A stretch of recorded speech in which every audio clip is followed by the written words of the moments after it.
사도행전 강의 27번째 시간입니다. 핍박 속에서 보는 하나님의 역사, 이런 제목으로 말씀 나누도록 하겠습니다. 사도행전을 크게 세 부분으로 나눌 수 있습니다. 1장부터 7장까지는 교회가 어떻게 세워졌는가, 그리고 예루살렘 전도에 대한 부분이 나오고요. 8장부터 13장까지는 유대를 넘어 이제 사마리아와 땅끝까지 복음이 증거되는 장면들이 나타나고요. 13장부터 28장까지는 그 열매를 소개하고 있습니다. 그래서 8장부터 12장 두 번째 단락을 오늘 시작하는 부분이라고 할 수 있습니다. 근데 8장을 시작하면서 교회에 무슨 일이 일어나냐면 핍박이 일어납니다. 핍박이 일어납니다. 이런 핍박을 통해서 그 교회에 새롭게 하신 하나님의 일들이 일어나거든요. 세 가지를 살피려고 합니다. 첫째, 하나님의 관점으로 본 핍박. 우리가 사는 세상은 눈에 보이는 현실을 가지고 판단하죠. 현실이 좀 잘 되면 하나님이 너에게 복 주시는구나, 이렇게 말하고, 반면에 현실에 문제가 생기면 뭔가 하나님이 너를 안 사랑하는 것 같아, 너 잘못돼서 그래, 이렇게 표현하기가 쉽습니다. 현실을 보면서 실망하고 시험에 들기도 하고, 현실을 보면서 하나님이 자기를 사랑한다고 생각하기도 합니다.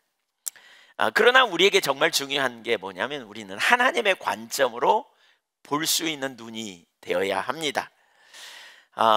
우리는 누구를 믿느냐면 하나님을 믿죠. 저는 교회에 나오는 게 참 신나요. 예배 드리는 게. 오늘도 와서 이제 일부 예배 시간에 딱 앉았는데, 앉자마자 제가 하나님이 선명하게 인식되더라고요. 그러니까 하나님이 인식될 때 무슨 일이 벌어져요? 그래, 우리의 소망이 하나님께 있지, 이걸 깨닫잖아요. 그래, 하나님이 함께 하시면 되지, 이런 시각이 열리지 않아요. 네. 우리는 눈에 보이는 현실을 바라보고 환경을 보며 상황을 보면서 낭망하고 좌절하는 경우가 많아요. 근데 믿음은 하나님을 신뢰하는 거잖아요. 믿음은 하나님을 믿는 거예요. 믿음은. 근데 우리가 믿는 하나님이 누굽니까? 사랑의 하나님이시죠. 전능하신 하나님이시죠. 전지하신 하나님이시죠. 하나님을 내가 믿을 때요, 우리가 내가 믿는 하나님은 우리를 사랑하시되 독생자를 아끼지 않고 내놓으셨어요. 그러니까 정말 사랑하는 거죠. 그렇죠? 근데 그 하나님은 모르심이 하나도 없어요. 과거뿐이 아니라 미래까지도. 또 그 하나님은 능치 못함이 없어요. 뭐든지 다 하실 수 있는 분이에요. 너무 신나는 거죠. 내가 그 하나님을 믿는다니까요. 그러니까 그 하나님은 궁극적으로 우리를 사랑하시기 때문에 가장 좋은 것으로, 최선의 길로 인도해 주세요. 그분에게 뭐 능력이 없어서 우리를 인도 못하실, 능력이 없어서 우리를 어떤 자리에 두고 그냥 망하게 하지는 않는다는 거죠. 하나님을 믿는 사람은 그래서 항상 뭐예요? 최후 승리를 믿어요. 하나님을 믿는 사람은 항상 가장 완전한 길로 인도하실 걸 신뢰하는 거예요. 하나님을 믿는 사람은 그래서 항상 안식이 있어요. 환경 때문이 아니에요. 환경이 어려움에도 불구하고 안식이 있어요. 왜냐하면 하나님을 신뢰하기 때문에 그러는 거예요. 그러니까 하나님을 신뢰하면서 우리 삶에 진정한 안식이 있고 평강이 있고 소망이 끊어지지 않는 거죠. 왜냐하면 내가 믿는 하나님은 나를 사랑하실 뿐만이 아니라 나에게 아빠가 되어주시기 위해서 사랑하는 독생자를 아끼지 않고 나를 구원해 내신 하나님이시란 말이에요. 그분이 하늘 아버지가 우리와 함께 하실 때 우리가 뭘 두려워하겠어요? 여러분, 하나님을 믿으시기 바랍니다. 하나님을 믿는 눈으로 환경을 바라보면 하나님이 나와 함께 하시기 때문에 이 모든 상황을 하나님의 눈으로 보기 시작해요. 일어나는 환경을 하나님 없이 보는 게 아니에요. 하나님 없이 보면요, 두려워요. 하나님 없이 보면요, 혼돈이 생겨요. 하나님 없이 보면요, 낭망하고 절망해요. 왜 내게 이런 일이 생겼을까? 그리고 좌절을 경험한단 말이에요. 그러나 하나님을 신뢰하는 사람은 왜 하나님이 이런 일을 내 삶에 허락하셨을까? 이 일을 통해서 뭘 하시고자 하는가? 하나님은 궁극적으로 나에게 가장 좋은 것으로, 가장 완전한 것으로 인도하시는 분인데 왜 이런 환경을 통해서 내게 뭘 가르치고 나를 어떻게 인도하고자 하시는가? 이걸 자꾸 찾아내요. 그렇게 되면 자꾸 성숙되어집니다. 자꾸 성숙되고요, 하나님의 길을 자꾸 깨닫게 됩니다. 그래서 어떠한 상황에서도 하나님의 의도와 목적하신 자리에 우리가 서게 된단 말입니다. 믿음의 눈으로 환경을 바라볼 수 있기를 축복합니다. 한번 따라하십시오. 믿음으로 모든 상황을 바라보자. 네, 그게 그리스도인의 삶이에요. 우선 일어나는 사건 중에 그 첫 번째를 좀 보려고 그랬는데, 핍박자 사울의 이야기를 보겠습니다. 사도행전 8장 1절에 보니까 이렇게 말합니다. 사울은 그가 죽임 당함을 마땅히 여기더라. 사도행전 1장을 보세요. 사울은 그가 죽임 당함을 마땅히 여기더라. 스데반이 죽임 당하는 걸 사울이 마땅히 여겼다, 그 말입니다. 사울은 여기 마땅히 여겼다, 그 말은 그냥 관망하는 사람 이런 얘기가 아닙니다. 사울은 적극적인 핍박자였습니다. 스데반은 순교의 주동자적인 세력이었어요. 사도행전 7장 우리 지난주에 봤잖아요. 그 56절에 보면 증인들이 옷을 벗어 사울이라 하는 청년의 발 앞에 뒀다 그러잖아요. 적극적으로 핍박하는 일에 앞장선 사람이에요, 사울은. 3절을 한번 같이 볼까요? 사울이 교회를 잔멸할세 각 집에 들어가 남녀를 끌어다가 옥에 넘기니라. 얼마나 적극적이었는지 보이실까요? 적극적으로 남녀를 끌어다가 교회를 잔멸했다, 교회를 핍박하는 일에 아주 앞장섰습니다. 여기 잔멸할세라는 단어는 그 미완료형입니다. 미완료형, 시제상. 그 말은 계속 잔멸했다, 그 말이거든요. 이 단어를 F.F. 브루스라고 하는 세계적인 신학자는 이렇게 주석했어요. 이 단어를 빗대어 이렇게 말해요. 멧돼지가 계속해서 포도원을 짓밟아 마침내 완전히 황폐하게 된 모양, 이렇게 주석했어요. 멧돼지 얼마나 저돌적입니까? 그러니까 포도나무를 막 짓밟고 다녀가지고요, 거기를 돌아다녀갖고 완전히 그냥 망가지게 하는 모양. 사울이 이렇게 멧돼지처럼 날뛰어가지고 교회를 핍박했다는 거예요, 이렇게. 그래서 초대교회가 그냥 굉장히 어려움을 당하는 상황으로 몰고 갔다는 거죠. 끔찍한 핍박. 근데 그 중심에 사울이 있었다는 거죠. 그런데 여러분 아시잖아요. 사울이 훗날 어떻게 됐어요? 사울의 이름이 훗날 어떻게 바뀌어요? 바울로 바뀌어요. 복음 전파의 가장 중심에 선, 이방인 선교의 중심에 선 사람이 바울이 됩니다. 그래서 사도행전 13장부터는 바울 이야기로 사도행전 나머지가 장식되잖아요. 또 사도행전 이후에 로마서에서부터 그 13권이 바울의 이름으로, 바울이 보낸 서신서로 이렇게 나타나고 있습니다. 그만큼 초대 기독교의 중심 인물인 바울이 현재는 불신자였고 포행자였고 교회를 핍박하는 멧돼지처럼 그렇게 교회를 핍박하는 중심에 섰던 인물입니다. 저는 이걸 보면서 사실 너무나 놀라운 생각이 들더라고요. 주변에 그가 핍박할 때 사람들이 사울을 향해 무슨 생각을 가졌겠습니까? 주변에 핍박하는 사람이 핍박하는 것을 보면서 무슨 생각이 들었겠어요? 사울은 절대로 안 변할 거다, 저 인간은 망해야 돼, 이렇게 생각했을 것 같아요. 그런데 누가 그런 사울을 바울로, 핍박자였던 그를 핍박받는, 복음을 가로막던 그를 복음 전하는 자로 바꿔놓은 분이 누굽니까? 네, 주님이 하셨습니다. 주님이 하셨습니다. 여러분, 우리는 누구를 믿습니까? 우리는 그 주님을 믿습니다. 우리는 살아계신 하나님을 믿는 겁니다. 우리가 이 땅에서 살아가는 동안 이 믿음이 무엇인가에 대해서 우리는 깊이 생각해 봐야 됩니다. 믿음은 막연한 게 아닙니다. 믿음은 실제입니다. 로마서 후편을 야고보서라고 말하거든요. 어떤 분들은 그렇게 말해요. 로마서는 교리에 대한 집중적, 믿음으로 의롭게 됨에서 말하잖아요. 야고보서는 행함에 대한 믿음을 집중적으로 강조하잖아요. 그러니까 로마서는 전편이고 로마서 후편이 그러니까 믿음의 전편이 로마서고 후편이 야고보서다, 이렇게 말해요. 믿음은 동사적이에요. 행동으로 나타나게 되어야 한다고요. 우리가 믿는 하나님이 어떤 하나님인가 결론을 내리십시오. 그 다음에 우리는 그 하나님을 믿는다면 그 다음에 우리가 보는 것, 우리가 생각하는 것, 우리가 만나는 환경을 그 눈으로 바라볼 수 있어야 돼요. 어떤 사람들은 만나는 환경, 상황을 보면서 그런 상담하다 보면 가끔 그래요. 목사님, 제게 이런 문제가 있어요. 그러면 이제 제가 하나님의 길을 따라 이렇게 가야 된다, 그렇게 말하면 상당히 많은 분이 그렇게 말합니다. 목사님, 안 돼요. 그 인간 안 바뀌어요.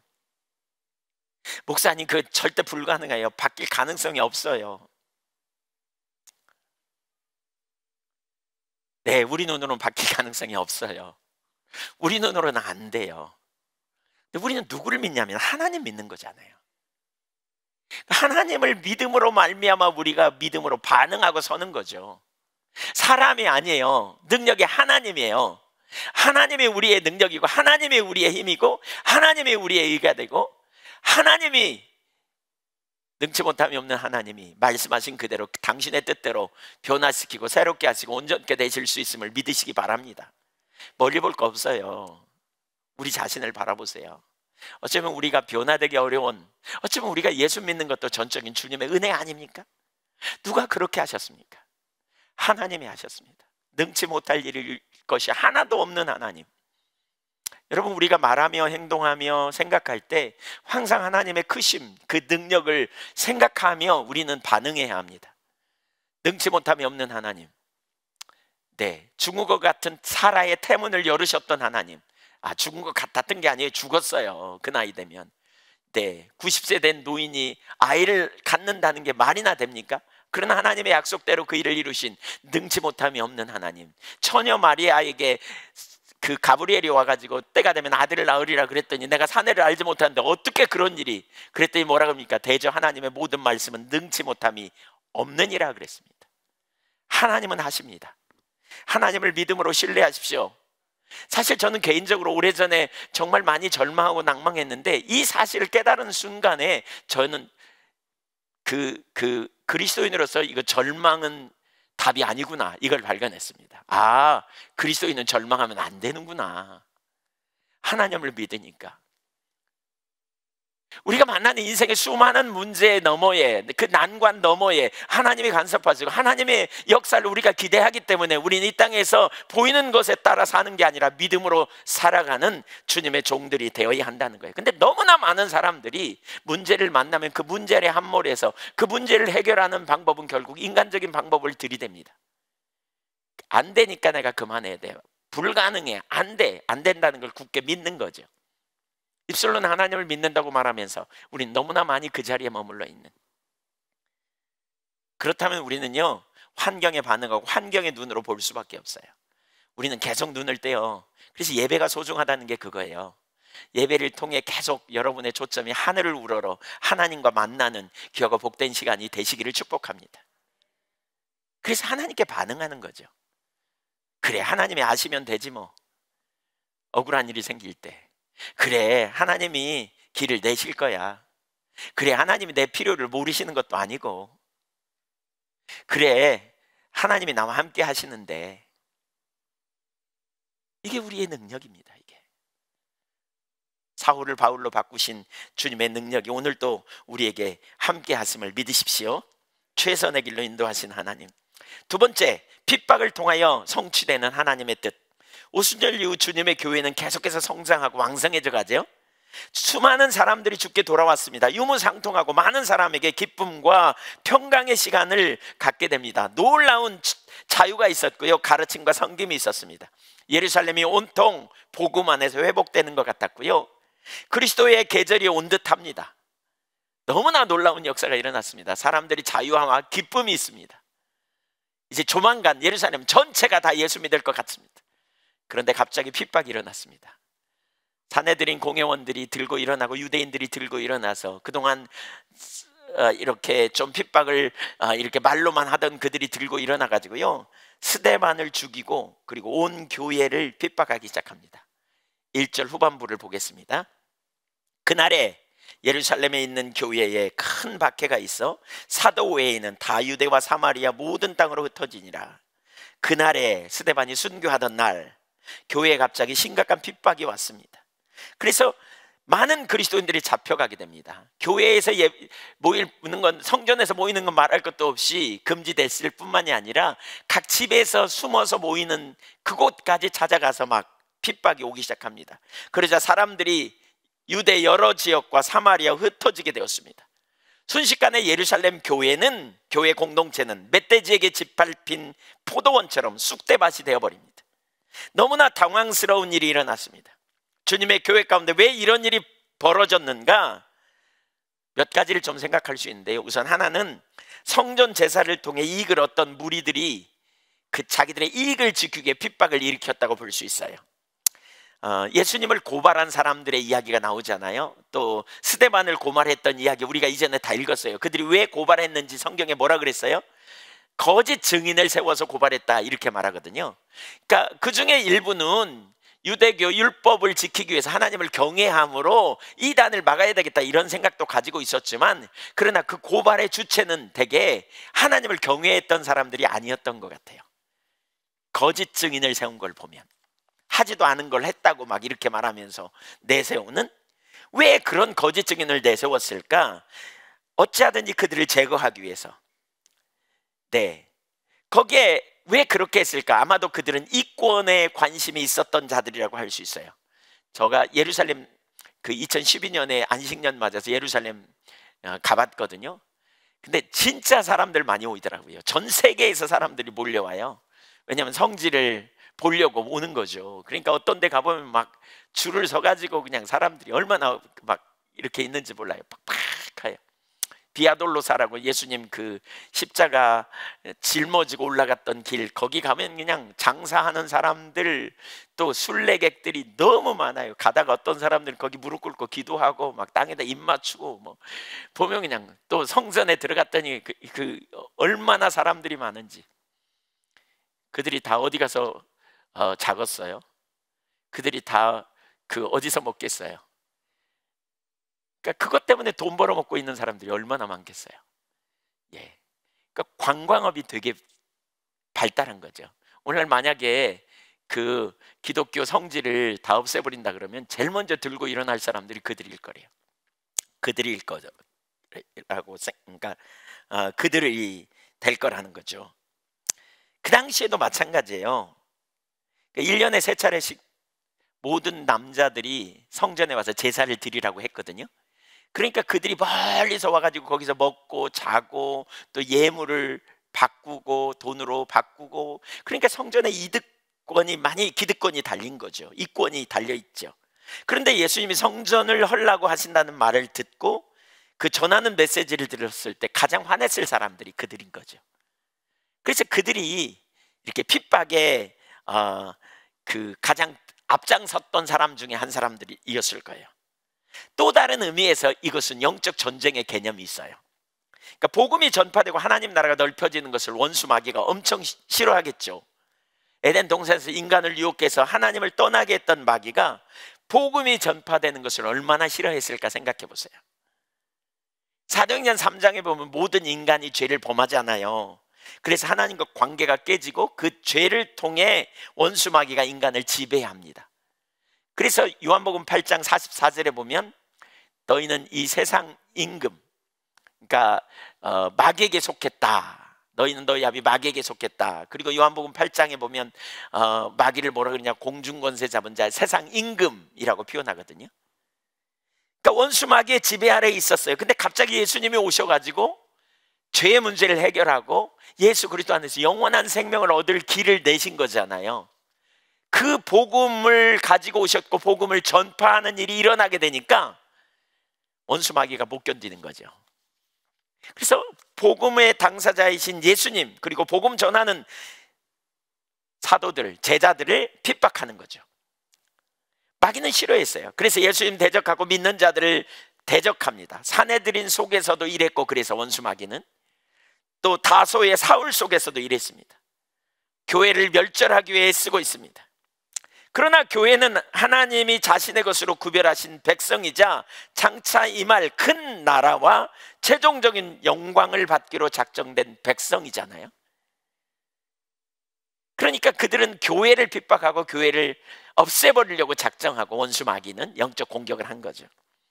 그러나 이 모든 상황에서, 그러니까 사람들의 이권 때문에 또는 원수 마귀가 영적인 공격을 통해서 교회를 회파하려고 하는, 복음 전하는 게 무너지게 하려는 이 모든 시도 속에 핍박이 왔지만, 하나님은 이 핍박을 통해서 하나님의 뜻을 성취했다는 거예요. 여러분, 하나님이 당신의 백성들이 핍박당하는 거 모를까요? 알까요? 하나님이 당신의 백성들이 마귀에게 공격당하는 거 모르실까요? 사내들인의 핍박을 모르실까요? 다 아시죠? 근데 왜 방치했을까요? 그런 일을 당하도록.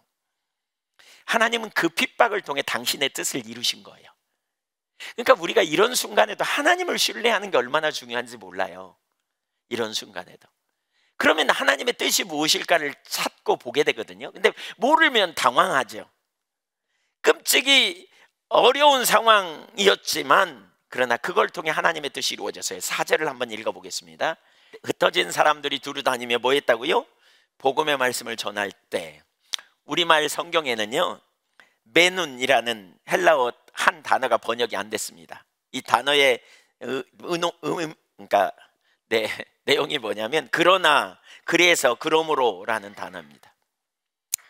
그러니까 이런 거죠. 핍박이 왔고 그 핍박의 결과로 사람들이 흩어지게 되었고 복음이 전파되게 되었다, 그 말입니다. 복음이 전파되게 되었다, 그 말입니다. 핍박의 결과로, 그러니까 핍박을 통해 사람들이 흩어지게 되고 두루 다니며 복음을 전했습니다.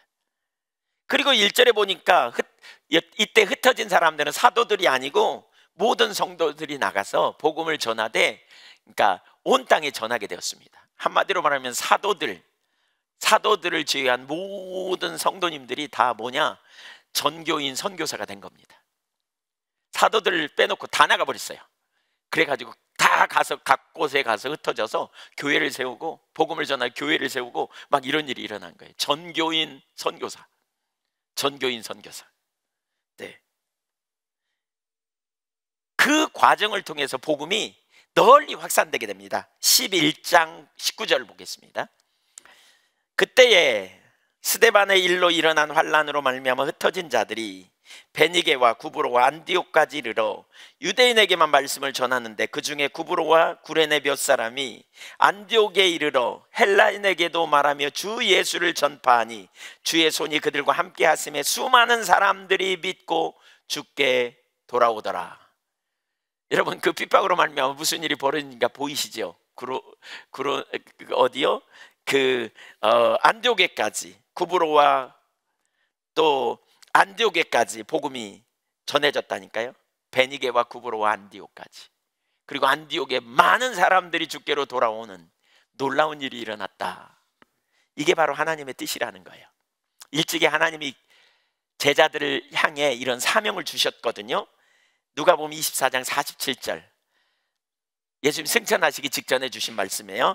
또 그의 이름으로 죄사함을 받게 하는 회개가 예루살렘으로부터 시작하여 모든 족속에게 전파될 것이 기록되었으니 너희는 이 모든 일의 증인이라. 볼지어다 내가 내 아버지께서 약속하신 것을 너희에게 보내리니 너희는 위로부터 능력으로 입혀질 때까지 이 성에 머물라 하시니라. 여러분 보십시오. 주님이 제자 삼는 목적이 뭐라고요? 의도가 뭐라고요? 복음이 모든 족속에게 전파되는 것. 그리고 너희가 바로 그 일의 증인이야. 그래서 내가 너희를 증인 삼으려고 위로부터 오는 능력을 부어주실 거야. 그러니까 좀 기다려. 그리고 사도행전 1장 8절에 성령이 너희에게 임하시면 너희가 권능을 받고 예루살렘과 온 유대와 땅끝까지 이르러 내 증인이 되리라. 오순절에 성령님이 임하셨습니다.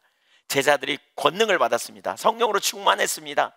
그리고 복음이 증거됐습니다. 예루살렘 온 성에 증거되기 시작했습니다. 기쁨이 충만했습니다.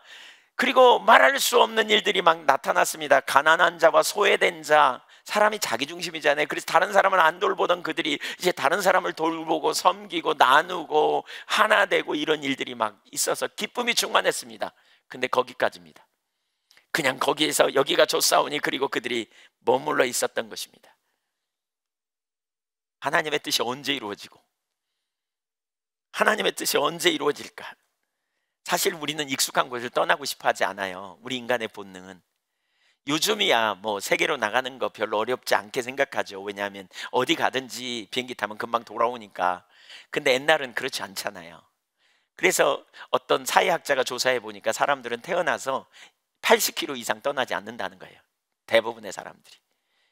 그러니까 80km 이상 떠나지 않는다는 거예요. 그 바운다리에서. 그래서 옛날 어르신들 결혼은 다 동네끼리 했잖아요. 이 동네 저 동네 했잖아요. 그래서 뭐라 그래요? 무슨 댁? 그러면 다 알아. 어디 출신이구나 다 알아. 왜? 그 비슷한 지명에 다 사니까 뭐 이렇게. 네. 그 동네 그 가까운 데서 다 결혼하고 그렇게 살았어요. 나서 그냥 태어나서 죽기까지 80km 이상 떠난 사람이 많지 않다는 거죠. 익숙한 걸 좋아해요. 안 떠나고 싶어요.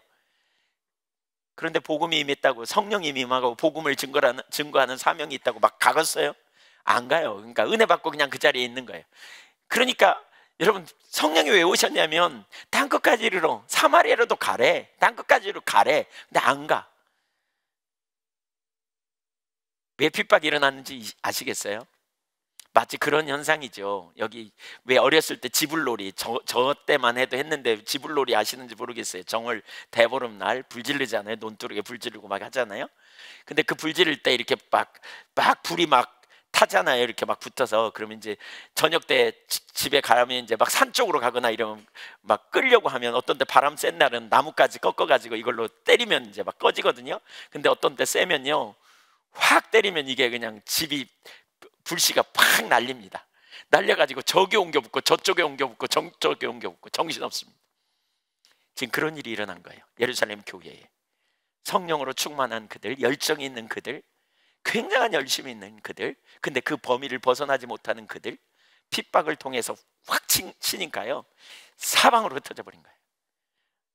끌 목적으로 때렸는데, 원수마귀가 끌 목적으로 때렸는데 하나님은 그걸 통해서 온 땅에 복음이 증거되도록 확산시켜버린 거예요. 이 사건을 통해 복음은 유대와 사마리아와 이방인에게로 향하게 됩니다. 빌립은 사마리아에 가서 복음을 전하고, 일부 사람들은 안디옥까지 가서 그곳에 복음을 전한 교회를 세우는 일을 이룹니다. 하나님의 뜻이 성취되어 갑니다. 핍박이 없었더라면 어쩌면 그들은 가만히 있었을 거예요. 여러분, 주님의 교회에 왜 살아계신 하나님이 당신의 교회에 핍박을 허락하셨는가? 우리는 믿음이 없다면 이거는 하나님이 교회를 안 돌보신다, 하나님이 살아계신가 만가 뭐 이런 생각을 왔다 갔다 하면서 시험에 들고 떨어진 사람 되게 많을 거예요. 그러나 우리가 하나님을 신뢰한다면 우리는 환경을 하나님의 눈으로 재해석하게 돼 있어요. 왜 이런 걸, 이걸 통해 뭘 말씀하시려고 하는가? 그래서 하나님의 관점으로 재해석하는 일들이 우리 안에 일어나야 돼요. 여러분, 독생자를 아끼지 않고 내놓으셨는데 우리를 안 사랑하겠어요, 하나님이? 한번 생각해 보세요. 여러분에게 독생자를 아끼지 않고 나를 위해, 나를 살리기 위해, 나를 구원하기 위해 내주신 하나님이 우리를 얼마나 끔찍이 사랑하시는지 생각해 보세요. 그분이 능력이 없어서 우리를 그냥 내버려둔 게 아니에요. 어려운 환경에 우리를 허락하신 게 아니라는 거예요. 그런 상황을 통해서 우리에게 뭘 하시려고 하는지를 우리는 하나님의 눈으로 볼 수 있어야 된다는 거예요. 오히려 더 확산되는 계기가 된 거죠. 그걸 통해 1949년에 중국이 공산화되는 일이 일어나죠. 국민당이 무너지고 공산당이 득세하면서 기독교가 핍박을 받기 시작합니다. 그때 637명의 중국 내지 선교회, 허지슨 테일러를 통한 중국 내지 선교의 선교사가 637명이었습니다. 그들이 어쩔 수 없이 그곳을 떠나야 했습니다. 중국을 떠나야 했습니다. 중국 선교가 실패된 것처럼 보였습니다. 선교사로서 사역을 감당하는데 실패된 것처럼 보였습니다. 그런데요, 그들 중에 286명이 일본과 동남아에 재배치됐습니다. 그리고 우리나라에도 물러나왔고요.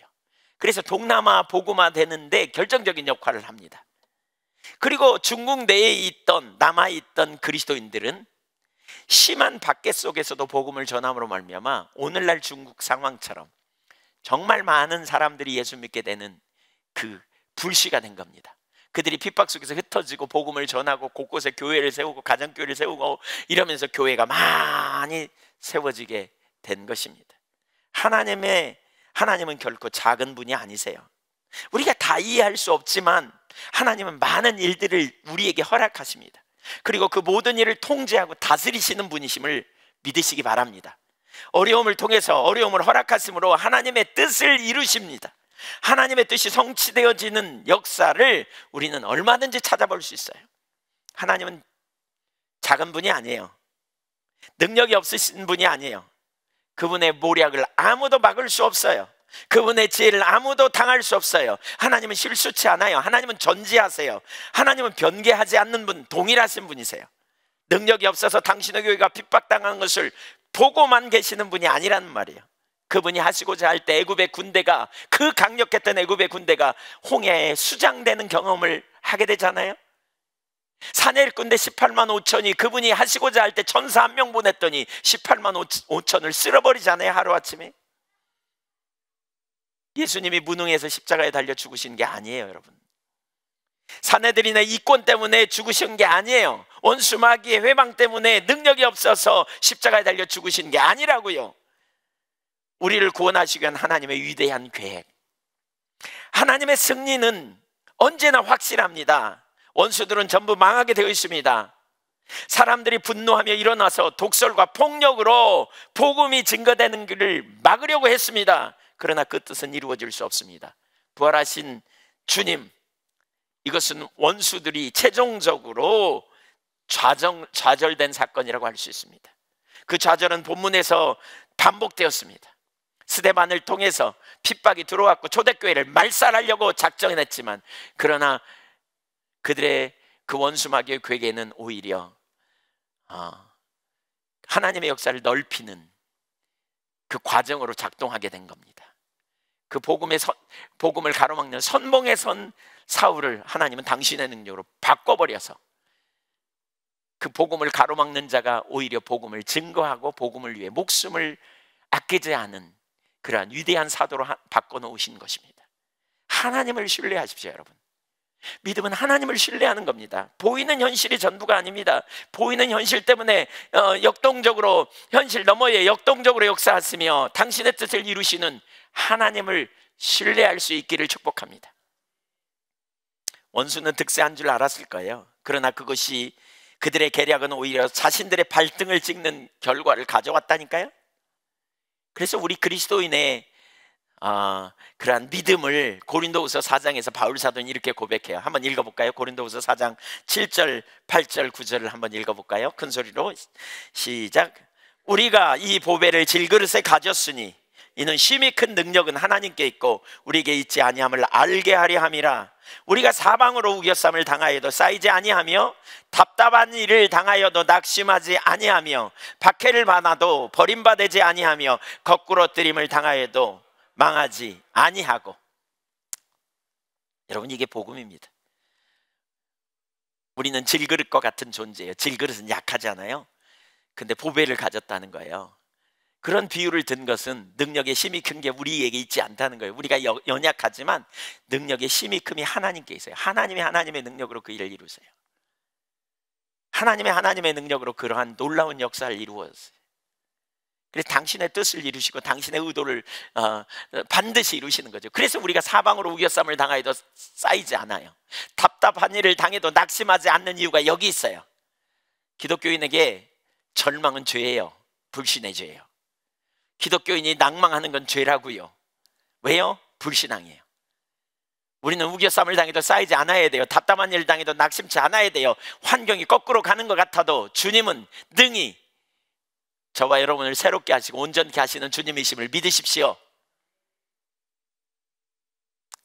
핍박을 받아도 거꾸로뜨림을 당하지 않아요. 제가 어제 우리 식사하면서 좀 나누는데, 여기 김광석 권사님, 강순자 권사님 계시는데 사업을 하세요. 보리새싹 사업, 거의 원조로 시작을 했어요. 원조. 그러니까 진짜 원조, 그냥 가짜 원조가 아니라 진짜 원조. 처음 시작하신 분이에요. 그 보리새싹 연구도 많이 하고 막 대학과 연계해가지고도 하고 막 농촌진흥원 이런 데 가가지고 막 진흥청 이런 데 가가지고 막 실험하고 해가지고 그것의 효능을 찾아내고 막 이런. 근데요, 그 과정 중에 돈 없이 하다 보니까 제가 느끼기에는 소생 불가능한 상태까지 간 것 같아요. 거의 식물인간 직전까지 간 것 같아요. 그냥 숨만 쉬는 식물인간 상태. 그 공장 기업이 끝장났어요. 거의. 거기다가 불 났어. 또 전기 기술자가 와서 실수해서 불 나버렸어요. 그리고 한쪽이 쑥 탔어요. 이만큼. 그냥 조립식 건물인데 한쪽이 탔으니까 뭐 어떤 상태인지 아시겠죠. 거기다가 공장에 보험도 안 들어있지. 그 기술자도 보험이 없지. 그리고 기술자가 연락도 끊고 어디로 잠적해버렸지. 엎친 데 겹친, 소망이 없어 보이는, 진짜 끝장났다고 생각한, 완전히 이제 내몰린 상태였어요. 근데 그런 정황에 갑자기 하나님의 간섭하심이 보이기 시작하는 거예요. 이렇게 저렇게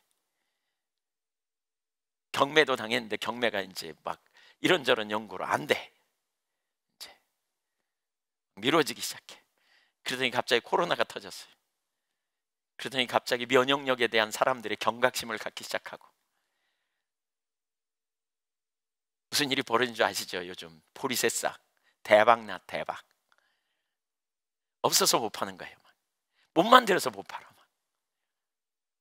주문이 엄청 밀려오고, 또 그동안 원칙을 많이 꾸준히 지켜왔기 때문에, 원칙을 지켜왔기 때문에 그런 다른 공기관에서 다 인정하는 거죠. 농촌진흥청이나 이런 데서 다 선물하려면 여기 거 갖다가 선물하고, 아주 원칙적으로 그 FM 고집처럼 이렇게 이 크기가 한 15cm에서 20cm 되는 걸 잘라야 된대요. 근데 어떤 데는 막 30cm 자는 것도 잘라고 갈아버리니까 모르잖아요. 그렇게 막 하기도 하고. 근데 그 진흥청 이런 데서는 가져다가 이렇게 하니까 이제 알겠죠. 그래서 이제 여기는 FM대로 하니까 노지 재배해가지고, 그것도 완전히 그 농약 안 한 밭, 5년 이상 지난 밭 이런 데서 해가지고, 거름 자연 퇴비한 그런 밭에서 해가지고 한 것, 고집스럽게 하니까 대박 대박. 물론 지금 또 회복되는 과정 중에 있지만, 사실 제가 옆에서 지켜보면서 진짜 전율이 생기더라고요. 어떻게 보면 참 진짜 하나님, 와, 너무 놀랍다. 지금도 뭐 계속 주문이 온대잖아요. 근데 못 돼서 못 파는 거예요. 다 유명한 뭐 그런 어떤 그 환경, 친환경 중심으로 파는 업체 이런 데서 다 들어가고, 납품 들어가고, 또 달라고 막 계속 달라고 막 우리하고 하자고, 그 뭐죠? 방송에서 파는 거, 그런 텔레비에서 이렇게 파는 그런 데 하자고 막 그러는데 될 수가 없어서 못 파는, 완전히 하나님이 하시는 거죠. 전적으로 하나님의 역사입니다. 누가 했다 그럴 수 있어요? 어떻게 가능해요? 진짜 옆에서 볼 땐 그러니까 산소호흡기 되고 있는 식물인간 같은 상태였다니까요. 근데 하나님이 하루아침에 이렇게,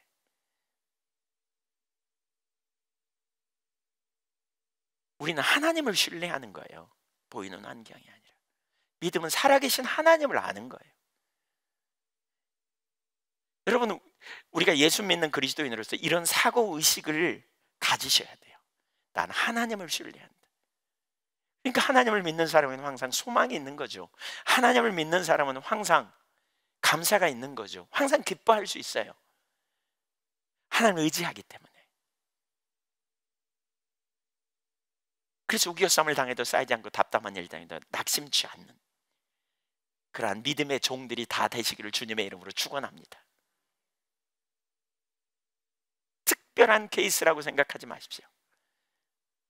우리 하나님이 하시고자 할 때 능치 못함이 없습니다. 근데 그 하나님은 우리에게 이미 특별한 일을 이루셨습니다. 우리 이전에 살펴봤지만 다윗의 고백이 저는 너무 중요하다고 생각해요. 40일 동안 밤낮으로 그 아말렉의 블레셋의 그 골리앗이 와가지고 밤낮으로 너희 중에 힘 있는 자 나와 대표로 싸워 그러자 다 못 나갔습니다.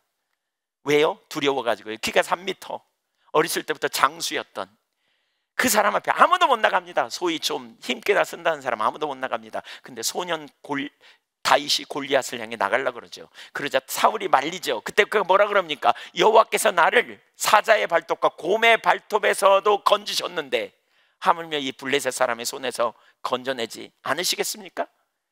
사자와 곰의 발톱에서 건지셨은즉, 이게 다윗이 믿는 바예요. 하나님이 건지셨다는 거예요. 근데 우리는 다윗보다 비교할 수 없는 큰 믿음이 있는 거 있잖아요. 뭐예요? 여호와께서 나를 죄와 사단과 사망의 그 절망적인 상황에서도 우리를 구원해 내셨은즉, 맞습니까? 우리가 만나는 수많은 골리앗과 같은 상황, 문제 앞에서도 능히 이기게 하실 걸 믿으시기 바랍니다. 이 믿음이 우리에게 담대함을 갖게 하는 거예요. 이 믿음이 우리로 소망을 갖게 하는 거예요. 이 믿음 안에서 우리는 하나님 나라와 영광을 위해 살아가는 거예요. 이 믿음 안에서 우리가 무엇을 믿는지 보십시오. 저는 다윗이 골리앗을 향해 나갔던 그 사건 이후에 저는 계속해서 그걸 묵상합니다. 여호와께서 나를 사자와 곰의 발톱에서 건져내셨은즉 블레셋 사람의 손에서도 건져내시리라. 여러분, 그 당시에 40일 동안 밤낮으로 하는데 난다긴다 하는 이스라엘의 용사들이 한 명도 못 나갔다니까요. 근데 소년 다윗이 이거 믿고 나갔다니까요. 완전히 불가능한 일. 그렇다면 우리는 사자와 곰의 발톱과 비교할 수 없는 사망의 그 절망적인 상황에서 그 죄의 끈질긴 그 유혹, 그리고 그 억압 앞에서, 그리고 마귀의 그 저주 앞에서 도저히 벗어날 길 없는 우리를 당신의 능력으로 구원하신 하나님의 그 능력 아래, 사랑 안에 있는 우리가 무엇을 믿고 무엇을 보는가를 생각해 보시라고요. 믿음이 바로 거기 있어요. 여호와께서 나를, 여러분 인생 앞에 펼쳐진 모든 순간에 주님이 건져내신 것처럼 건져내실 줄 믿으시기 바랍니다. 구원하신 것처럼 구원해내실 것입니다. 구원을 위해 처방을 가지고 오신 것처럼 저와 여러분을 구원하시기 위해 지혜를, 의로움을, 거룩함을, 구원함을 가지고 오실 줄로 믿으시기 바랍니다. 그게 우리의 믿음입니다. 그게 우리의 믿음. 우린 그 하나님을 믿는 겁니다. 살아계신 하나님. 두 번째, 흩으시는 하나님께 반응하십시오. 1절을 다시 보겠습니다. 핍박이 왔습니다. 그 결과 사도들을 취한 성도들이 흩어지게 되었습니다. 여기 흩어지다, 예, 헬라어 디에스 파레산이라는 헬라어거든요. 근데 이 말은 널리 흩트리다, 분산하다라는 뜻의 디아스페이로의 3인칭 복수 수동태입니다. 뭐 복잡하죠? 쉽게 말하면 이런 겁니다. 농부가 씨를 잡아서 확 흩트리잖아요. 이렇게 그걸 뭐라 그러냐면 그 행동을 디아스페이라라는 말이에요. 디아스페이라, 흩어버리다. 그러니까 농부는 흩어버리는 사람이잖아요. 자기 의지를 갖고. 그러면 씨는 자기 의지예요, 농부의 의지예요? 농부의 의지예요. 그러니까 하나님께서 그 예루살렘의 초대교회 성도들을 하나님께서 농부의 심정으로 그리고 씨앗과 같이 여기면서 그들을 흩어버리셨다, 그 말입니다. 디아스페이라는 그 말입니다. 이 디아스페이라라는 말에서 디아스포라라는 말이 나왔습니다. 흩어진 유대인들을 가르칠 때, 흩어진 사람들을 가르칠 때 디아스포라 유대인 이렇게 말하잖아요. 예, 세계 열방 각국에 흩어진 사람들을 말할 때. 그래서 디아스페이라라는 말은 농부가 뿌려지는, 수동적으로 뿌려진 씨처럼 이렇게 하나님의 섭리에 의해 흩어진 일을 이룬 것이죠. 그래서 그 일을 이룬 사람들을 디아스포라라고 말합니다. 예루살렘을 떠나 사방으로 흩어졌고 그들은 복음을 전해졌습니다. 전했습니다. 유다 전역으로 사마리아로 가서 복음을 전했고요, 안디옥에 이르러 이방인들에게도 복음을 전함으로 교회가 세워지게 되었어요. 여러분, 교회 그러면 무슨 생각이 듭니까? 교회를 향한 하나님의 의도가 뭔가를 생각해 봐야 돼요. 교회를 향한 하나님의 의도는요, 사역입니다. 사역. 누군가 저한테 그런 얘기를 했는데 제가 정확히 기억이 안 나는데 누가 저한테 그렇게 말씀하셨어요. 목사님, 왜 자꾸 요즘은 사역에 대해서 말하세요? 우리는 본질을 얘기해야지요. 그러더라고요. 여러분, 본질을 얘기해야 돼요. 당연히 신앙의 본질이 뭡니까? 요약하면 이거죠. 하나님을 알고 사랑하는, 하나님과 인격적 관계성이 기초예요. 이 관계성 위에서 그 다음에 뭐가 돼요? 하나님의 영광을 위한 삶. 세 가지가 중요합니다. 그 위에서 하나님의 영광을 위한 삶이에요. 첫째는 우리의 삶의 목적이 하나님의 영광을 위한 삶. 신앙의 본질에 있다면 하나님의 영광을 위한 삶. 두 번째는 뭐냐? 하나님을 신뢰하는 거예요.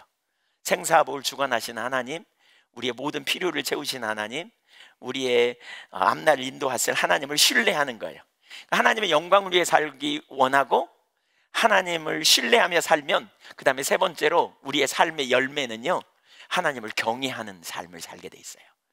하나님을 경외한다는 게 뭐예요? 하나님이 기뻐하시는 길을 선택하는 거예요. 하나님이 의도하신 길을 선택하는 거예요. 왜요? 하나님 영광을 위해 살고 하나님을 신뢰하니까 손에 나더라도 하나님이 기뻐하시는 길을 선택할 수 있어요. 그렇죠? 지금 바보처럼 되어도 하나님을 신뢰하니까 하나님을 경외하는 길, 기뻐하는 길, 믿음의 길, 하나님을 경외하는 삶을 살 수 있어요. 이게 우리가 있어야 될 신앙의 본질이에요. 신앙의 본질. 제가 이걸 도표로 좀 그려서 설명할까 하다가 시간이 없어서 그냥 넘어갔는데요. 하나님과 인격적 관계, 하나님을 알고 살아가는 관계성 위에서 이 세 가지 삶이 되어져야 돼요. 하나님의 영광을 위한 삶, 하나님을 신뢰하는 삶, 그리고 그 결과 우리의 삶의 열매는 하나님을 경외하는 삶. 이게 하나님 백성의 삶이에요. 이게 하나님 중심적인 삶이고, 이 토대 위에 세워진 상황에 우리가 하나님의 영광을 위해 살려고 할 때 하나님은 우리를 사역으로 인도하세요. 사역으로. 한번 보실까요? 에베소서 4장 11절 이하를 볼까요? 에베소서 4장 11절. 그가 어떤 사람은 사도로, 어떤 사람은 선지자로, 어떤 사람은 복음 전한 자로, 어떤 사람은 목사와 교사로 삼으셨으니 교회의 오중직분 주신 거다. 초대교회 오중직분. 12절. 세 가지 목적이 있습니다. 세 가지 목적. 성도를 온전케 하는 거예요. 성도를 구비시키는 거예요. 준비시키는 거예요. 성도들을 잘 세우는 거예요. 그 준비시킨다는 말은 12절, 13절 이하에 보면 어떻게 준비시키는지 나와요. 그리스도의 장성한 분량에 이르기까지. 그 다음에 13절에 보면, 그러니까 하나님 아는 것과 믿는 일에 다 자라서 그리스도의 장성한 분량에 이르기까지. 14절에 보면 세상 유혹에 흔들리지 않는. 그 다음에 15절에 보면 범사에 그에게까지 자라는, 진리를 따라 행함으로 그에게까지 자라는, 그리스도까지 자라는, 이제 이런 교회를, 이런 성도를 세우기 원해요. 12절로 다시 돌아와 보세요. 그래서 성도가 이렇게 세워지면 뭐 하느냐? 봉사일을 하는 거예요. 이게 사역이에요.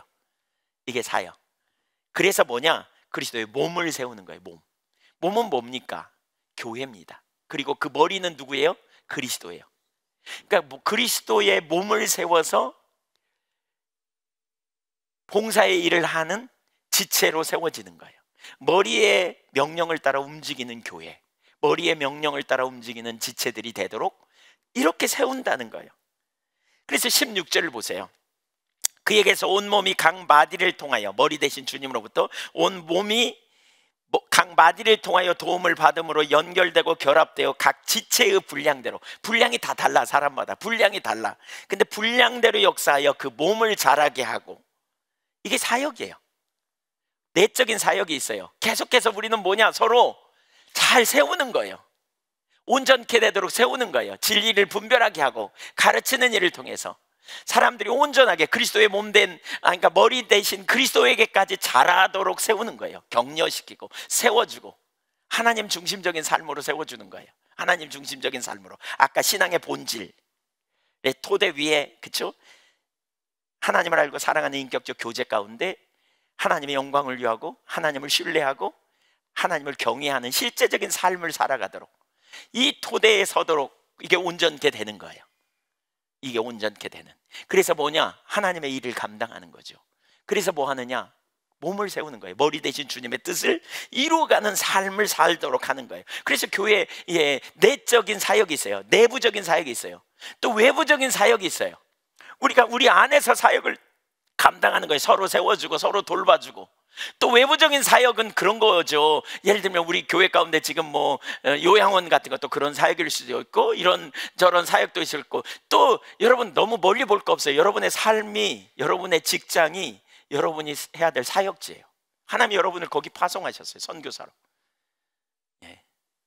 선교사로 여러분을 보내신 거예요. 여러분의 삶의 현장으로. 하나님이 디아스페이를 한 거예요. 여러분의 삶의 현장으로. 거기서 뭐 하라고요? 하나님 나라 디아스포라로, 복음을 전하는 사역자로 여러분 보내신 거예요. 그러니까 궁극적으로 여러분 신앙의 본질에 있어서 우리가 서면 사역하는 자리로 가야 돼요. 교회를 세우신 목적이 거기 있어요. 어떤 분이 얘기한 것처럼 왜 우리가 계속 신앙의 본질 나누고 그래야지 왜 사역적으로 요즘 방향이 자꾸 가냐? 그 제가 한 게 아니에요. 주님이 움직이시는 거예요. 저는 사도행전을 읽어가면서 하나님께서 지금 우리를 어디로 초청하고 계신지를 볼 수 있으면 좋겠다 싶어요.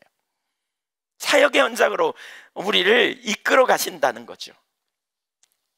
그러므로 우리는 머리 대신 주님의 뜻을 따라 가야 돼요. 그 주님을 따르는 삶의 비결은 교회가 열매를 맺도록 흩어 뿌리신 하나님의 섭리에 자신들의 삶을 맡기는 거예요. 우리 개인이 자신들의 삶을 하나님께 맡기는 거예요. 온전히 순종했던 초대교회 성도들처럼 순종해 가는 거예요. 우리의 본성은 이거 싫어하잖아요. 안 가고 싶어 하잖아요. 여기가 좋사오니 초막셋을 지읍시다. 베드로가 그렇게 말한 것처럼 우리가 받은 은혜, 우리끼리 잘 먹고 잘 사는 막 이런 일 하고 싶잖아요. 여러분, 교회 안에서도 그래요. 우리끼리만 잘 먹고 잘 살면 좋겠네 막 이러잖아요. 근데 어느 날 하나님이 누군가를 보내셔. 근데 그 보낸 분 중에 그분은 막 상처도 엄청 많고, 예를 드는 거예요. 상처도 엄청 많고 또 착각도 착구해, 또 피해 망상이 있어. 이런 분이 하나 끼어들면 쉽지 않잖아요. 왜냐하면 오해 막 하고 막 자꾸 문제 일으키고 막 그러잖아요. 그 왜 하나님이 보내셨을까? 그러면 우리는 그냥 이렇게 배제하고 싶어해, 빼버리고 싶어해. 아니에요. 하나님은 우리를 흩어내시는 거예요. 디아스페이를 하신 거예요. 그런 무리를 섬기도록 하는 거예요. 그 교회 안에서 계속 그런 무리를 우리는 잘 섬겨야 돼요. 소외되고 어려움이 있고 관계 맺는데 어려움이 있는 분에게 먼저 다가가서 우리가 사랑으로 섬기고 마음을 열고 하나 되고, 그렇죠? 그래서 함께 하늘 공동체를 이루고 또 세워주고 하나님 중심적인 삶으로 가도록 계속 우리가 돌봐주고 세워주는 일을 하는 거예요. 또 그러다가 자기 중심으로 돌아가면 또 함께 다른 사람을 격려해서 또 그 자리로 세워주도록 계속 함께 해나가는 거죠. 이게 우리가 해야 될 사명이에요. 디아스페이라. 또한 외부적으로 하나님이 행하시는 일에 우리의 삶을 들여나가는 거예요. 타고난 재능, 습득된 기술을 통해서, 성령의 은사를 통해서 우리는 우리에게 하나님께서 주신 부담감을 따라서 우리는 섬기는 자리로 적극적으로 가야 한다는 거예요. 우리끼리 은혜 받고 자기 자신에만 집중하고 자기만 생각하는 경향이 우리에게 있죠. 은혜 많이 받았어요. 그럼에도 불구하고 우리는 내 가족, 기껏 넓혀야 내 교회 외에는 별로 관심도 없는, 이건 아니라는 거죠. 그렇게 있으면 안 돼요. 하나님이 우리를 넓히시는 거예요. 흩으시는 건 왜 그럽니까? 주님의 의도가 뭡니까? 땅끝까지 복음이 증거돼야 한다는 거예요. 여러분, 우리 한국만 해도 마찬가지입니다. 지금 초등학교, 중학교, 중고등학교 아이들이 6%만 교회 다닌다잖아요. 6%, 5%면 그 미전도 종족으로 치거든요. 선교사가 가야 될 지역이라고요. 우리나라도 멀지 않았어요. 지금 앞날이. 우리나라 초등학교, 중학교, 고등학교 아이들을 위해서 우리가 어떻게 해야 될지 깊이 생각해야 돼요. 애국으로 가라는 얘기가 아니에요. 우리의 삶의 현장에서 우리가 어떻게 전해야 되며 어떻게 해야 되는지 우리가 정말 기도하면서 다음 세대를 세우는 일에 우리의 초점을 두는 그러한 자리로도 우리가 가야 된다는 거죠. 나이가 들었다고 생각하면서 내가 이 나이에 뭐 하겠어, 이거 안 됩니다. 안정된 삶을 집착하는 것이 흩어 뿌리시는 하나님께 반응하지 못하는 거예요. 우리의 진정한 안정은 주님과 동행하는 삶입니다. 여러분, 우리의 삶의 가장 안정적인 자리는 어디냐면 하나님이 계시는 곳입니다. 하나님이 일하시는 곳입니다. 제가요, 목회 이한교회에서 2000년에 와가지고 지금 20년 넘었습니다. 21년째 됩니다. 2000년 초반에 와가지고. 근데 그 사이에 다른 교회에서 저를 오라고 초빙이 한 2번 있었습니다. 오지 않겠느냐고 슬쩍 이렇게 저한테 왔습니다. 여건적으로 볼 때는 숫자도 더 많고, 여러 가지 여건, 세상적 여건으로 보면 좋은, 너무 죄송하지만 세상적으로 볼 때 좋은 자리였습니다. 근데 저는 이런 지하에 거부했습니다. 왜 그런 줄 아세요? 하나님이 예한교회 세우시겠다고 하셨거든요. 그리고 그때 여기까지 오는 과정에 제가 정말 깜짝 놀랄 만큼 하나님이 함께 하셨습니다. 하나님이 함께 하시는 게 얼마나 놀라운지 모르겠어요. 진짜 우리 중에 누가 똑똑해서 뭐 이렇게 잘 된 게 아니에요. 교회를 잘 이끌어서 된 게 아니에요. 정말 아니에요. 전적인 하나님의 은혜요, 하나님의 역사였어요. 전 그걸 봐요. 주님이 운행하시고 역사하시는,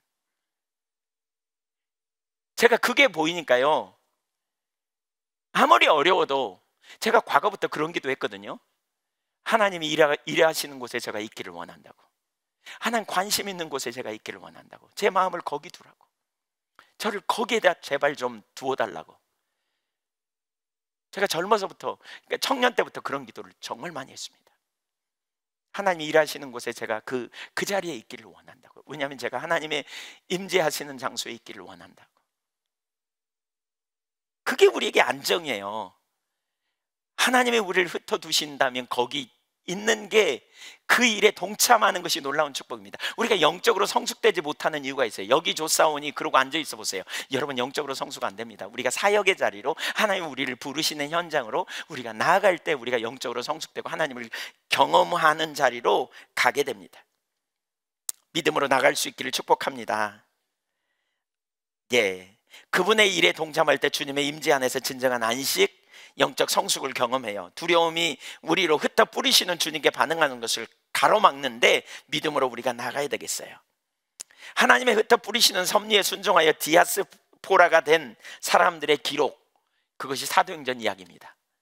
사도행전 8장 이후에는요, 디아스포라가 된 사람들의 이야기예요. 하나님의 보내신 현장에 가서 일한 그 사람들의 이야기로 가득 차 있어요. 우리가 그리스도인이 된다는 것은 하나님의 의에 흩어 뿌리시는 역사에 반응하는 디아스포라로 살아가는 거예요. 디아스포라로. 여러분의 삶의 현장에, 여러분 하나님이 일해 가시는 곳에, 하나님이 지금 무슨 일을 하고 계시는지 보이는 그 현장에 우리의 삶을 드리고 나가는 거죠. 예수님은 인간의 형상으로 오셨죠. 낮고 천한 자로 세상에 오실 분이 아니었어요. 그럼에도 불구하고 흩어 뿌리시는 하나님의 섭리에 순종하셔서 예수님은 하늘의 권리를 포기하시고 그 목적에 순종하는 디아스페이라가 되셨어요. 흩어 뿌리심을 당하셨어요. 결국 하나님 나라의 디아스포라로 이 땅에서 하나님의 사명을 감당하다가 주님이 때가 돼서 영원한 나라에 가신 거죠. 구원의 통로가 되시고요. 저와 여러분이 구원받을 수 있는 통로가 된 거예요. 여러분이 디아스포라가 되기로 작정하면 하나님이 뿌리시는 삶의 현장에서 내가 디아스페이라 하시는 하나님의 그 보내심의 현장에 가서 내가 디아스포라로 살겠다, 내가 여기 정착하고 내가 붙드는 거 안정된 삶이 아니라 하나님의 복음을 전하고 그리스도를 증거하는 증거자로 내가 살기로 작정한다. 그러면 여러분을 통해서 구원받는 영혼들이 생겨나게 될 줄로 믿으십시오. 그 일이 필요합니다. 그 일이 우리를 보내시기 원해요. 하나님은 우리를 뿌리시는 그 자리로 우리가 가는 거예요. 그리고 그 자리에서 우리는 그냥 침묵하고 있는 게 아닙니다. 여기 2절을 보세요. 2절에 그런 이야기가 나오거든요. 여기 본문에 별로 필요 없는 것 같은 이야기가 나오더라고요. 2절에 보면 이런 표현이 있어요. 경건한 사람들이 스데반을 장사하고 유하여 크게 울었더라. 울어서 어쩌다는 얘기예요. 뭐 이게 이 장면에 뭐 이게 나올 만한 이야기인가? 왜 이런 장면이 나왔지? 근데 묵상하면서 생각해 보니까 이런 거예요. 여러분, 그 당시에요, 스데반의 죽음은, 그쵸, 핍박받는 자들의 죽음이잖아요. 그러니까 같이 울면 같은 동조자로 몰려가지고 그들의 생명도 유태해요. 근데 크게 울었대. 그들이 크게 울었대. 뭐 스데반을 위해 울어줘서 그 영혼에 울어줬다, 뭐 이런 얘기 쓰는 게 아니잖아요. 왜 이 이야기가 여기 있을까? 저는 이걸 보면서 이런 생각이 들었어요. 거기 울었던 사람들은요, 자신들의 정체성을 분명히 한 거예요. 핍박의 순간에도 자신들의 정체성을 분명히 한 거예요. 어쩌면 스데반의 죽음 앞에서 그들은 울면서 이런 결단을 했을 거라는 생각이 들었어요. 내가 당신이 전하다가 죽었지만 그 복음 내가 이어받아서 전하겠다, 헌신하겠다, 이런 결단. 우리 그리스도인들이 이런 정체성이 필요해요. 하나님이 여러분을 직장에 두셨으면 직장에 가서 여러분, 하나님이 여러분을 보내신 삶의 현장에 가서 하나님의 영광을 위해 행동하세요. 그리스도인이라고 증거하세요. 복음을 전하는 일을 다 하지 못할지라도 여러분 밥 먹으면서 기도도 하고요. 그렇죠? 예, 노댕에 생각하는 사람처럼 갑자기 이렇게 하지 마세요. 이렇게. 네. 식사 시간에 그렇게 하잖아요. 그냥, 예, 무슨 얘기인지 아시나 봐요, 정중 집사님. 네. 눈 감고 기도하고요. 나 그리스도인이라고 말하고요. 예수 오래 믿었는데도 예수 믿는지 안 믿는지 아무도 몰라, 주변에. 정체성을 지키세요. 여러분의 모습을 보면서 그게 여러분 자신을 지키는 길이기도 하고요. 우리를 하나님이 그 자리에 흩으셨다고 말할 수 있어요. 디아스페이라 하셨다면 여러분은 그 자리에서 하나님 나라를 사모하는 디아스포라로, 내가 그리스도인으로서 난 천국 시민으로 복음을 전하고 하나님 나라의 증인으로 살아가는 실제적인 자리로 가시란 말입니다. 우리가 그렇게 가야 합니다. 어둠 가운데 빛으로 소망을 이루고 나가는 그 삶. 세 번째, 사마리아를 돌보신 하나님. 이렇게 디아스포라로 살기 원하는 사람을 통해서 하나님은 놀라운 역사를 이루세요.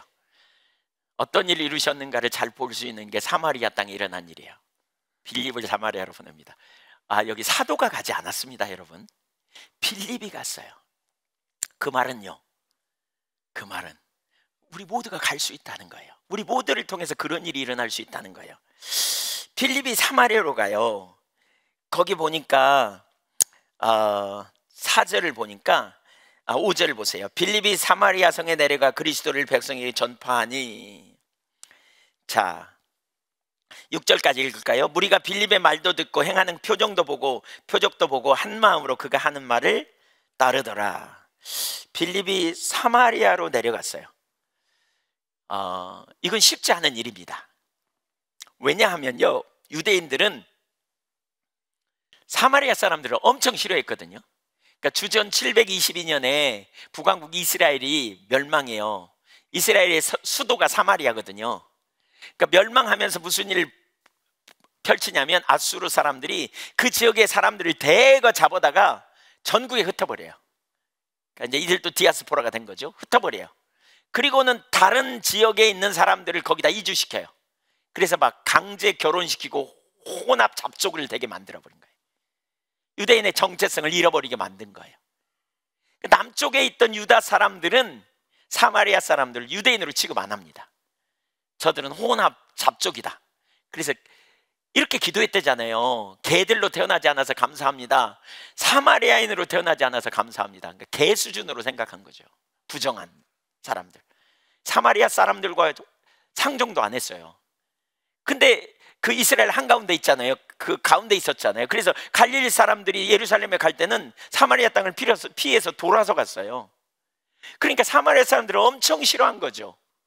사마리아 사람들은 엄청나게 싫어할 뿐만이 아니라 그들을 아주 그냥 쳐다도 안 봤어요. 근데 사마리아 사람들 중에는 여전히 하나님을 믿었던 사람들이 있단 말이에요. 여전히 그들은 하나님을 신뢰하고 하나님께 제사도 드리고 그랬단 말이에요. 그런 사람들이 적지 않았어요. 많았어요. 근데 유대인들이 자기들을 멸시하고 핍박하니까 그들은 그리심산에다 나중에 자기 나름대로 성전을 만들어가지고 거기서 제사 지내고 이랬거든요. 그 얼마나 소외된 마음, 얼마나 상처가 됐겠어요. 근데 바로 그런 땅에 보낸 거예요. 빌립이 간 거예요. 그러니까 성경에는 자기 발로 간 것처럼 나와 있는데요, 이건 전적인 성령의 역사라고 봐요. 왜냐하면 빌립은 디아스포라 유대인이었기 때문에 어렸을 때부터 이방인들과 접했기 때문에 아마 편견은 훨씬 적었을 거예요. 근데 그럼에도 불구하고 모든 유대인들이 싫어하는 사마리아 땅에 그가 가고 싶어 했을까? 아니요, 절대 그렇지 않았을 거예요. 근데 그가 사마리아 땅에 갔다니까요. 어떻게 이게 가능했을까? 이건 전적인 성령의 역사라고 볼 수 있어요. 빌립은 성령으로 충만했던 사람이고요, 또 사도행전 거기 8장 후반부에 보면 그가 성령의 인도를 따라 에디오피아 광야로 가서 에디오피아 내시를 만나거든요. 그래 그에게 복음을 전했거든요. 성령의 인도하심을 따라, 바꿔 말하면 성령의 보내심을 받아 빌립은 사마리아 땅에 갔다고 할 수 있어요. 디아스페이라, 흩뿌림을 당하기를 작정하는 사람들에게 하나님은 당신이 의도하신 자리에 보내시는 거죠. 그리고 그들을 통해 복음을 전하게 하시는 거죠. 편견에 젖어 있는 그 땅을 향하여 담대히 나아가는데 왜 이 일이 중요하냐? 세계 복음화가 되기 위해서는 예수님 뭐라 그랬어요? 온 유대와 사마리아를 넘어서서 땅끝까지, 이렇게 말하고 있단 말이에요. 사마리아를 넘어야 돼요. 사마리아를 통과해야 돼요. 그래야 열방에 나가 복음을 전하는 일이 가능했어요. 근데 바로 빌립이라고 하는 한 사람을 통해 그 일을 이루셨어요. 사랑하는 여러분, 이건 사도들이 아닌 게 얼마나 감사한지 모르겠어요. 우리 누구든지 할 수 있다는 거예요. 저와 여러분이 성령께 민감하면 저와 여러분을 통해서 하나님만 하실 크기의 일을 이루실 줄 믿으십시오. 하나님의 손에 붙들린 한 사람. 근데 이 사마리아 땅, 자 8절을 한번 보죠. 8절 읽어볼까요? 시작. 그 성에 빌립이 간 결과입니다. 그 성에 큰 기쁨이 있었대요. 말할 수 없는 기쁨이 있었어요. 우리 2002년 월드컵 때 전 국민이 기뻐했잖아요. 막 이기고 환호성을 했잖아요. 그 도시에 그런 기쁨이 넘쳤나 봐요. 그 도시에 그런 기쁨이 있었어요. 넘치도록 말할 수 없는 큰 기쁨. 왜요? 주님으로 인하여. 여러분, 그 땅이 어떤 땅인가 생각해 보세요. 저주받은 땅이라고 할 수 있어요. 혼합주의 정책에 의하여 사람들로부터 이제 정말 사람 취급 못 받는 유대인들로부터 하나님께도 어쩌면 버림받았다고 생각될 만한 그런 억압이 가득한, 하나님을 떠나 있는 심각한 땅. 7절을 보세요. 그 땅에 대해서 의사인 누가는 이렇게 구체적으로 말합니다. 많은 사람에게 붙었던 더러운 귀신들이 크게 소리를 지르며 나가고 또 많은 중풍병자와 못 걷는 사람이 나으니, 누가는 의사였어요. 세부적으로 나누어 놓습니다. 영적 질병과 육신의 질병. 여기 보면 더러운 귀신 들린 사람이 치유되었다. 더러운 귀신 들린 사람이 많았다는 거죠. 더러운이라는 말은 그러니까 종교적인 관점에서 더러운, 율법적으로 불결한 이런 의미예요. 우상숭배 많이 한, 그래서 도덕적으로 생활과 생각이 불결한 이런 사람들, 그러니까 그런 귀신이 들렸으니까 그런 자리에 사로잡혔겠죠. 하나님의 성령을 뭐라 그래요? 거룩한 영이라 그러잖아요. 거룩한 영. 왜? 거룩해 하시기 때문에. 반대로 귀신은 더럽게 하는 영이에요. 더러운 귀신들은 사람들을 억압하고 자유를 빼앗고 정상적인 삶을 살지 못하게 하고 음란과 사술의 자리로 자꾸 빠지게 하고 비정상적인 생각을 집어넣어 가지고 이렇게 더러운 행동, 더러운 삶의 자리로 끌어가는 그런 일을 하는 거죠. 그런 귀신 들린 사람이 많았다고, 그 땅에. 또 더군다나 여기 뭐예요? 육신적으로 중풍병자와 못 걷는 사람이 많았다는 거예요. 전신이 마비된 사람. 여기 중풍병자는 전신이 마비된 상태를 의미하거든요. 그런 사람들이 많았대. 얼마나 비극입니까? 경장 활동도 할 수 없는 이런 사람들. 그뿐만이 아닙니다. 거기 오늘 다 보지 못하지만 9절, 10절, 11절에 보면 마술사 시몬이 있었습니다. 이 사람은 하나님의 사람들을 미혹했습니다. 자기는 하나님의 사람이라고 말하면서 자칭 큰 자라고 했고, 오랫동안 많은 사람이 그 사람의 마술에 놀아났습니다. 초대교회 그 문헌에 의하면 시몬은 마술사, 최초의 이단자, 영지주의자, 베드로를 대적했던 자라고 알려져 있어요. 오랫동안 영향력을 행사하고 있었던, 어려움이 많을수록 미혹하는 일들이 많잖아요. 그래서 마술사 시몬이 그렇게 휘둘러 버린 거예요, 사람들을. 이게 사마리아 땅의 현주소예요, 지금. 여러분, 이건 사마리아 땅의 문제만 아니죠. 인간이 하나님을 떠나면 이런 현상들이 나타나죠. 영적으로, 육신적으로 문제가 오게 되고 결국 어려움 가운데 눌리게 되는 현상이 생기죠. 그래서 예수님이 오신 거죠. 요한복음 10장 10절을 보면 이렇게 말하거든요. 네, 도둑이 오는 것은 죽이고 도둑질하고 죽이고 멸망시키려고 온 것이다. 바로 사마리아 땅이 그런 상황이 있어요. 내가 온 것은 양으로 생명을 얻게 하고 더 풍성히 얻게 하려고 하는 것이라. 그래서 주님이 오셨어요. 우리를 살리시기 위해, 새롭게 하시기 위해. 예수님이 그 마음을 가지고 오신 거예요. 바로 그 마음을 가지고 예수님이 빌립을 그 땅에 보내신 거죠. 하나님의 사람 빌립을 보내신 거예요. 그래서 그 땅에서 복음이 증거될 때 무슨 일이 벌어져요? 사람들이 예수를 믿고 주께로 돌아오고 또 놀라운 치유와 회복이 일어난 거죠. 마태복음 9장 36절 이하 보면 치유하실 때 예수님이 이렇게 그 마음을 알 수 있거든요. 무리를 보시고 백성을 불쌍히 여기시니 이는 그들이 목자 없는 양과 같이 고생하며 기진함이라. 이게 예수님의 마음이에요. 목자 없는 양같이 불쌍히 여겨서 애잔한 마음이 생기는 거죠. 여러분, 우리에게요, 하나님이 우리를 부르시는 소명이 있는 자리 중에 하나가, 비전 중에 하나가 그거예요. 저는 어린아이들을 보면, 또 소외되고 가난한 사람들을 보면 마음이 그렇게 애잔해질 수가 없어요. 또 이렇게 어린아이들 중에 이렇게 약하고 좀 누구에게 어려움 당하고 이런 사람들을 보면 그렇게 애잔할 수 없어요. 연세 드신 분들 이렇게 힘없어 가지고 아파하고 이런 모습을 보면 마음이 아파요. 이렇게 오래 제 속에 남아요. 제가 알아요. 하나님 저를 그 자리로 부르셨다는 걸 알아요. 그들을 긍휼히 여기시는 마음을 제게 주신다는 걸 제가 알았어요.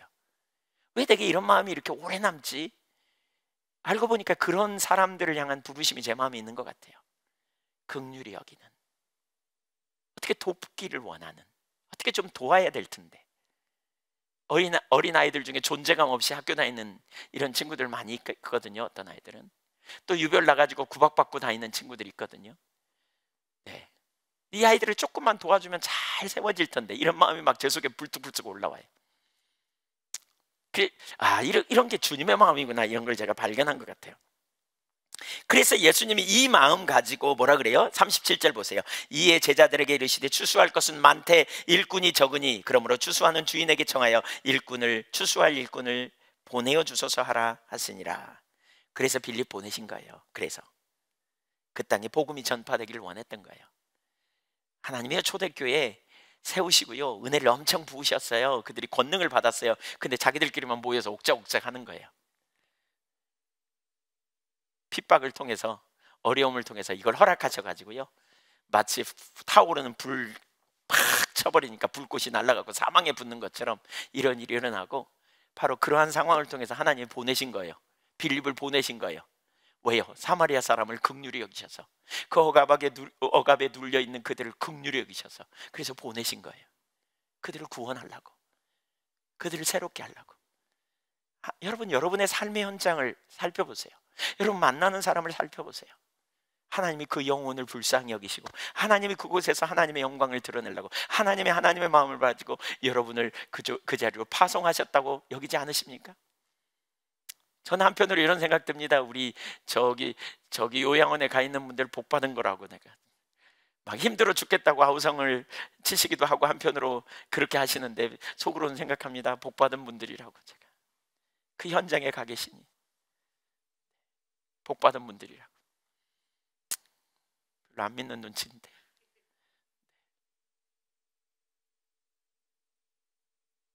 주님의 마음이 거기 있는 거죠. 주님의 마음이 거기 있는 거예요. 전 주님의 마음이 있는 곳에 있고 싶어요. 그들을 통해 일해 가신 하나님의 놀라운 역사.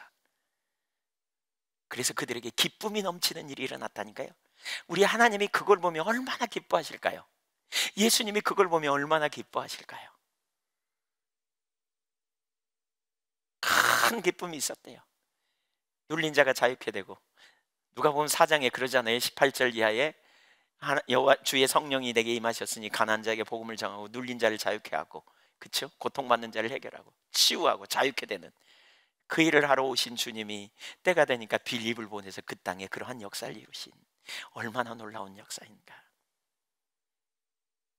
하나님의 돌보심을 경험한 거죠. 그들은 복음 안에 치유되고 자유케 되는 놀라운 역사. 그의 찔림은 우리의 허물을 인하며 그의 죄악은 우리의 상함을 인하니라. 그가 채찍에 맞음으로 우리가 나음을 입었도다. 그러한 놀라운 역사가 일어나는 거죠. 이게 복음입니다. 이것이 복음의 능력입니다. 이게 하나님의 역사의 은혜입니다. 사도행전 8장에서는 이제 그 일을 통해 복음이 증거되기 시작했습니다.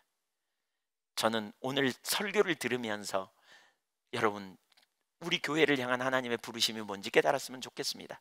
저와 여러분을 향하는 우리의 부르심이 뭔지를 깨달았으면 좋겠습니다. 여기가 좋사오니 아직 그래야 될 분이 있습니다. 아직 더 돌보심을 받고 하나님 중심적인 삶의 토대에 있어야 될 분들이 있습니다. 더. 그러나 한편으로는 우리는 보내심을 받아 디아스페이라 하신 하나님, 우리의 삶의 현장에, 우리의 사역으로 하나님께서 현장에 보내신 하나님의 보내심을 받아 우리가 있는 삶의 현장에서 하나님 나라와 영광을 위해 내적으로, 교회적으로, 가정적으로 또는 외부적으로 우리가 더 나아가 적극적으로 주님의 손에 붙들려 하나님의 영광을 드러내는 믿음의 종들이 되시기를 주님의 이름으로 축원합니다. 믿음으로 반응하십시다. 하나님 살아계십니다. 오늘 살펴본 부분을 생각해 보십시오. 우리는 하나님을 믿습니다. 여러분도 하나님 믿으십니까? 능치 못함이 없는 나를 사랑하시는 하나님, 완전하신 하나님, 그분이 우리에게 어떤 환경인가를 허락하실 수 있다는 거예요. 그 환경을 원망하지 마십시오. 낭망하지 마십시오. 좌절하지 마십시오. 감사하십시오. 그리고 하나님의 우리에게 그 환경을 통해 허락하시는 의도가 무엇인지를 찾으십시오. 그리고 거기에 적극적으로 반응하십시오. 그리고 디아스페이라 하시는, 흩으시는 하나님의 손길에 흩으심을 당하십시오. 그리고 디아스포라로 거기서 살기로 선택하십시오. 믿음으로. 그분이 우리를 쓰실 것입니다. 그분이 여러분을 쓰실 것입니다. 그분이 여러분을 통해서 일하실 것입니다. 디아스포라로 살기로 작정하고 오늘 가시거든 여러분의 가정에서부터 살펴보십시오. 내일 여러분의 삶의 현장, 혹시 직장에 가신 직장에서부터 살펴보십시오.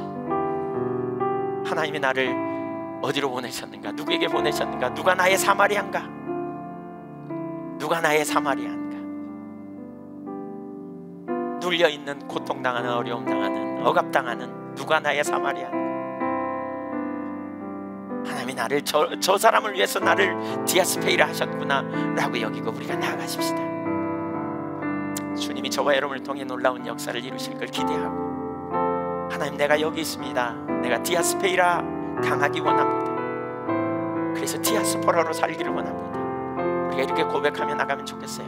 눈을 감으십시오. 영광의 주님을 믿음으로 바라보십시오. 여러분이 믿으시는 신실한 주님을 지금 믿음으로 보십시오.